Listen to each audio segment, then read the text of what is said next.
Hi everyone, welcome back. I am out here with one of our boars, Paul, and we are just relaxing here in the sun. We've had some wild weather recently. We've had snow and rain and a lot of wind. And so today it's a little bit calmer, which is nice. So we actually wound up moving the boars to just a different area of the property.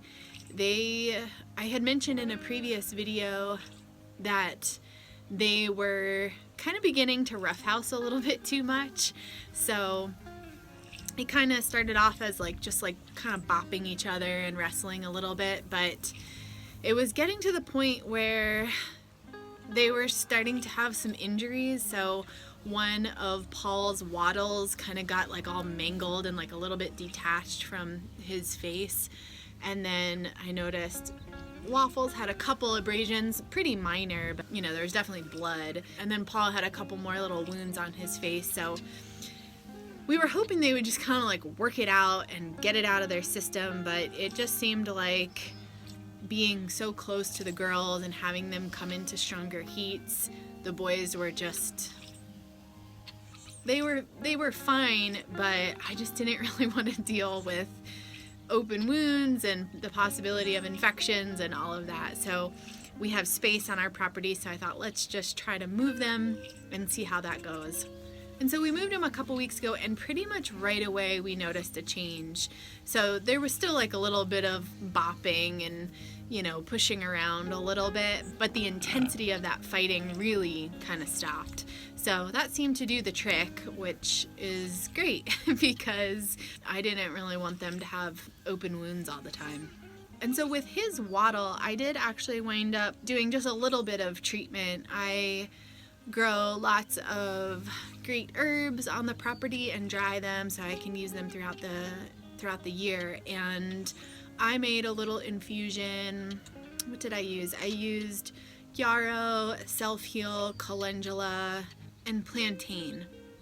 And so they're all really great herbs for a wound wash type situation. So what I did was I just made a really strong tea, essentially, let it steep for quite a while, overnight if possible, and then just strain out the herbs, and then I just use that as a little wound wash. So for his wattle, it was kind of nice because I could just put it in a little jelly jar, and just fill it all the way up, and then I just put the cup up to his face and kind of swirled it around, and he didn't mind that one bit.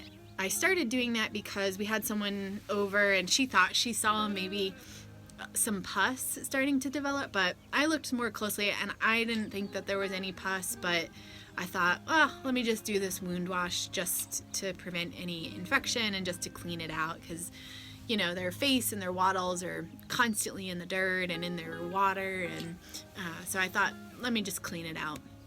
So I did that for a couple days, and it's healed up really nicely, and it's completely fine. And his wattles are super well attached to his face, so a little bit of separation, it doesn't seem like it's gonna fall off or anything. So I think he'll be just fine. It never seems to be Waffles that starts the roughhousing. It's always Paul, and he's the smaller one, and he's the one that winds up with more wounds. And so I'm hoping that through these little bops and wounds that he's getting, he'll knock it off. But he seems to kind of be the one that starts it a little bit more often.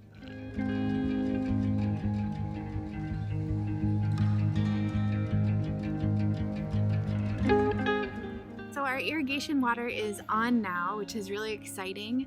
The water's coming down our irrigation ditch and filling up our pond. We haven't had our pump on and the water going regularly just yet because we've had some nights that are pretty well below freezing, and there's just a bigger risk of the pipes freezing and breaking. So pretty much I think after this weekend we'll be able to run it a little bit more regularly and get the pasture going and hopefully green up the pasture, so that way we can get these piggies out there soon.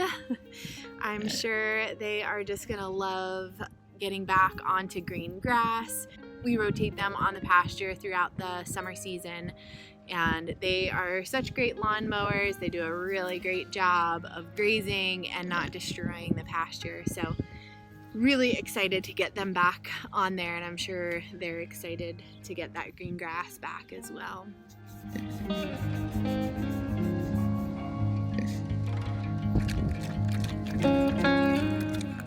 And then our goats are doing so well. It has been so much fun having goat kids on the property.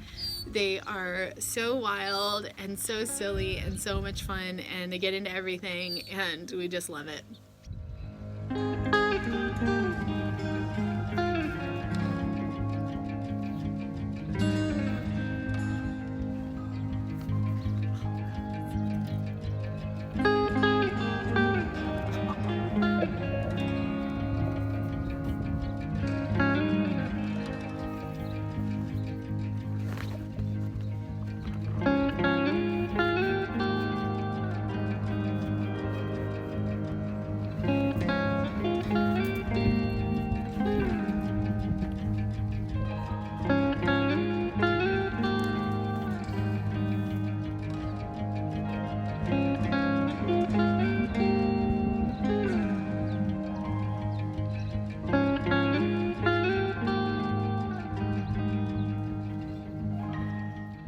So they're just about a month old. So just as a recap, our doe Penny gave birth to 2 kids, a buckling named Iggy and a doeling named Joy.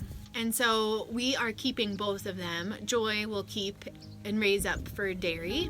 And then Iggy, we're going to keep as a wether. So we're going to castrate him, and then he'll be a companion for a future buck that will get on the property, and he'll also be able to be used as a pack goat. So we'll be able to go hiking with him, and when Josh goes hunting, if he gets an elk, he can bring Iggy to help pack out the elk. We chose to disbud, so we did that at about 3 days. We haven't castrated Iggy yet. We're planning on the Burdizo method, so using the emasculator tool.